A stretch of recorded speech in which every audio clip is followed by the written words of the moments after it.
O sea, están dispuestos en esta etapa, y para no destruir capital financiero y preservar el interés de los bancos, consolidar estas tasas de desempleo. Veremos si políticamente lo pueden sostener. Pero esto es nuevo en el mundo.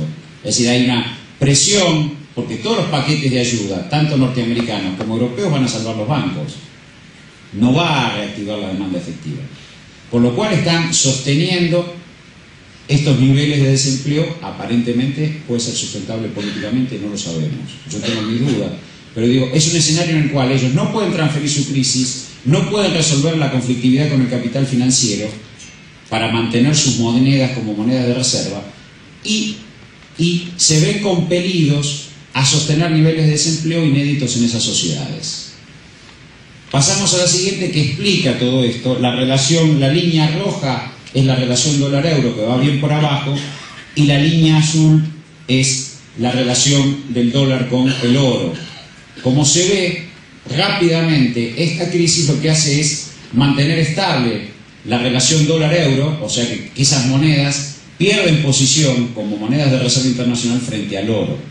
Es decir, cualquier salida keynesiana de la crisis hoy en Estados Unidos o en Europa, que sería recuperar la demanda efectiva, tienen que asumir que pierden peso sus monedas, el dólar y el euro, como monedas de reserva internacional. Y la otra alternativa es transferirnos sus crisis. No es casual que los organismos multilaterales, con el fondo a la cabeza, dicen: aprecien sus monedas y liberen las barreras comerciales.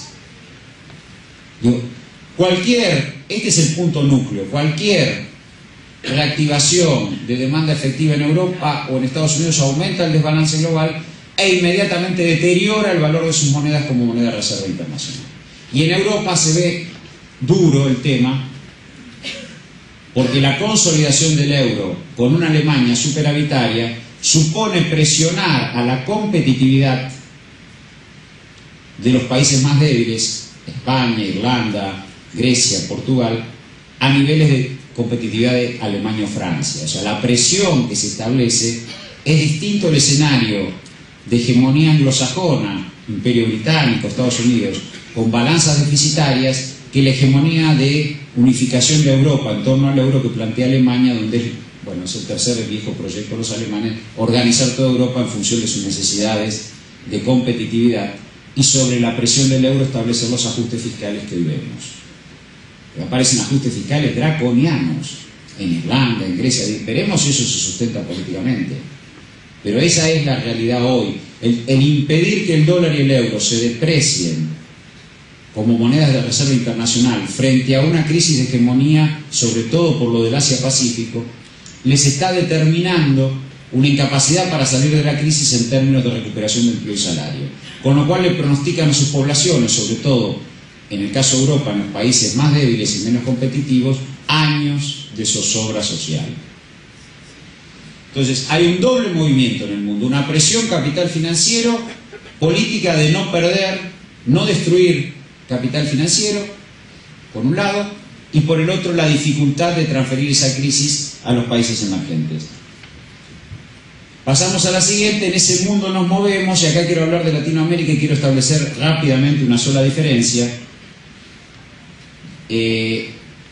Argentina, cuando uno habla de Latinoamérica está bien que hablemos de la patria grande. Ahora, Latinoamérica no se comportó igual.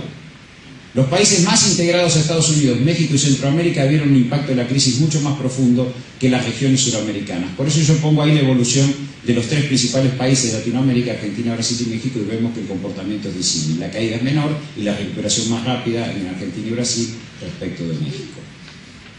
Este es el mundo.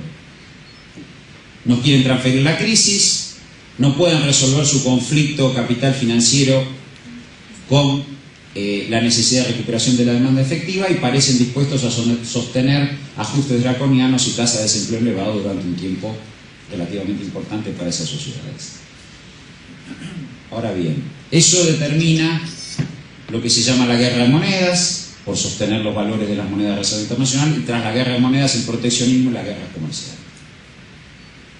Entonces acá se hace énfasis, se hace central pensar que Argentina tiene que sostener como nunca aquellos pilares que le han dado autonomía respecto de la volatilidad de mercados.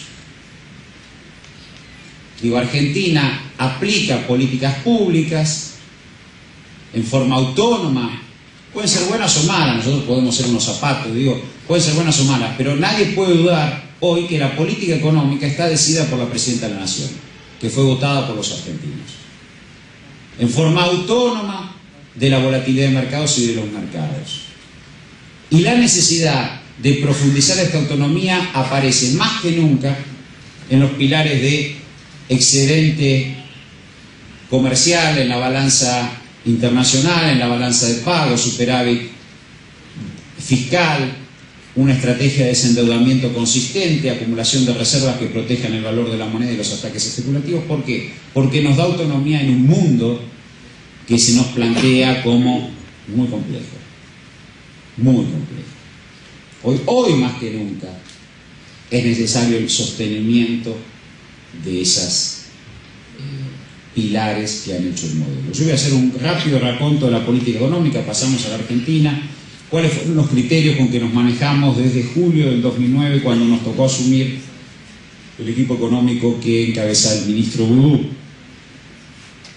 La verdad que nosotros trabajamos sobre lo que se había hecho previamente, es decir, por primera vez, y les digo, el segundo trimestre, después lo vamos a ver en números del 2009, el segundo y tercer trimestre fueron los más duros, fueron los trimestres de la sequía en el campo, fueron los trimestres de la gripe A, que rompió meses de julio y agosto que eran muy dinámicos en términos de movimiento y de vacaciones y demás en invierno, que impactó la crisis internacional como nunca, fue el peor momento de impacto de la crisis internacional en cuanto a caída del comercio internacional, caída de las importaciones, y fueron los momentos también de inmediato saldo del proceso electoral que, como todos ustedes saben, no fue todo lo bueno que uno esperaba.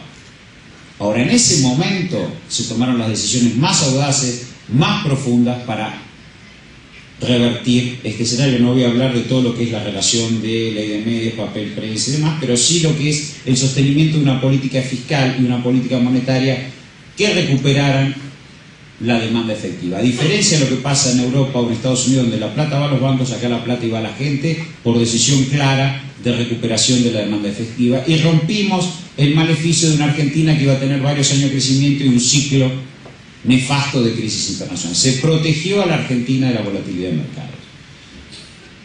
Primero se trabajó, obviamente, como se venía trabajando, pero con mucha aceleración en el impulso a la demanda, es decir, hubo una combinación de política fiscal y política monetaria expansivas. Hubo decisión de que hubiera plata por la vía fiscal, fundamentalmente, y eso se tradujo en expansión de la inversión pública a niveles del 4% del producto inédito, después lo vamos a ver en detalle. Hubo un proceso de expansión de el nivel de obras descentralizadas a municipios, de rápida recuperación de mano de obra.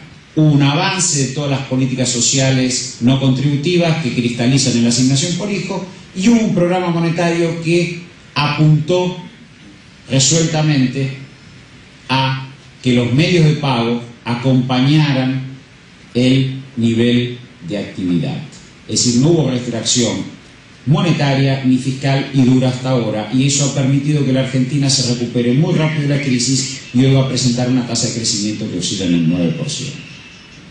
Eso impacta sobre el mercado interno y sobre el consumo. Se eligió el consumo interno como dinámica central, y eso se pudo hacer por los pilares de autonomía. En segundo lugar, se trabajó sobre la oferta. La oferta fue cerrar el escenario internacional de debilidad que provocaba la no salida del default.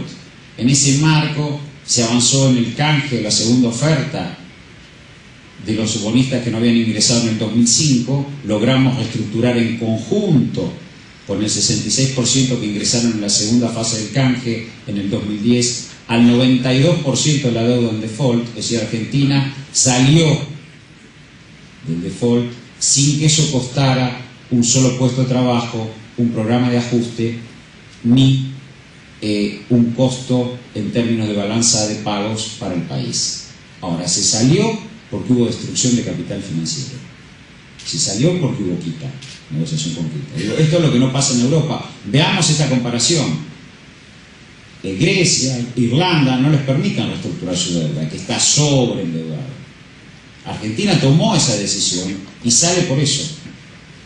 También en este punto se avanzó a estímulos de la inversión, buscando cerrar el programa financiero del 2010, y para eso se apeló al uso de las reservas excedentes en el Banco Central. Fue otra decisión nueva, potente, que apuntaba a que Argentina tuviera más solidez, también sin ajuste fiscal, cerrando un año de vencimientos muy poderoso, muy duro, como fue el 2010, que lo hemos transitado sin sobresaltos y con un crecimiento importante. Es decir, una batería de decisiones de política económica en el plano fiscal, en el plano monetario, en el plano cambiario y en el plano de las finanzas del Estado para resolver cuestiones de endeudamiento, que consolidaron enormemente el proceso de crecimiento y el proceso de autonomía y de protección y de empleo y salario. Digo, esto me parece que hay que tenerlo muy claro, muy definido, porque la rápida recuperación de la economía argentina tiene que ver con estas decisiones, no es el viento de cola. Porque les puedo asegurar que en el 2009 no había viento de cola. No es real que había viento de cola. Al contrario, se retraían las exportaciones. Si no hubiéramos tenido la inserción regional en Sudamérica, que fueron, por supuesto, socios comerciales que no sufrieron el impacto de la crisis como lo sufrió el resto del mundo, Argentina hubiera visto muy complicada su frente externo. No hubo viento. Y si no hubiera habido la acumulación de reservas, y si no hubiera habido las políticas fiscales excedentarias, no hubiéramos podido recuperar la demanda como se recuperó. Es decir, estas son cosas que hay que consolidar, porque ya se probó que frente a la volatilidad de mercados nos protegen. Y si no hubiera habido la decisión de utilizar los 6.600 millones de dólares de reservas del Banco Central, hubiéramos tenido a lo mejor presión cambiaria, y tampoco la tuvimos. Es decir, hubo una batería, y si no hubiéramos avanzado en resolver los problemas residuales del default, estaríamos peor parados hoy frente a un escenario volátil como el que estamos. Y eso se hizo también sin coste social. Y finalmente, operar en la inserción internacional y regional quiere decir que Argentina hoy es un país que tiene una enorme diversificación de sus exportaciones, que un tercio de las exportaciones es industrial,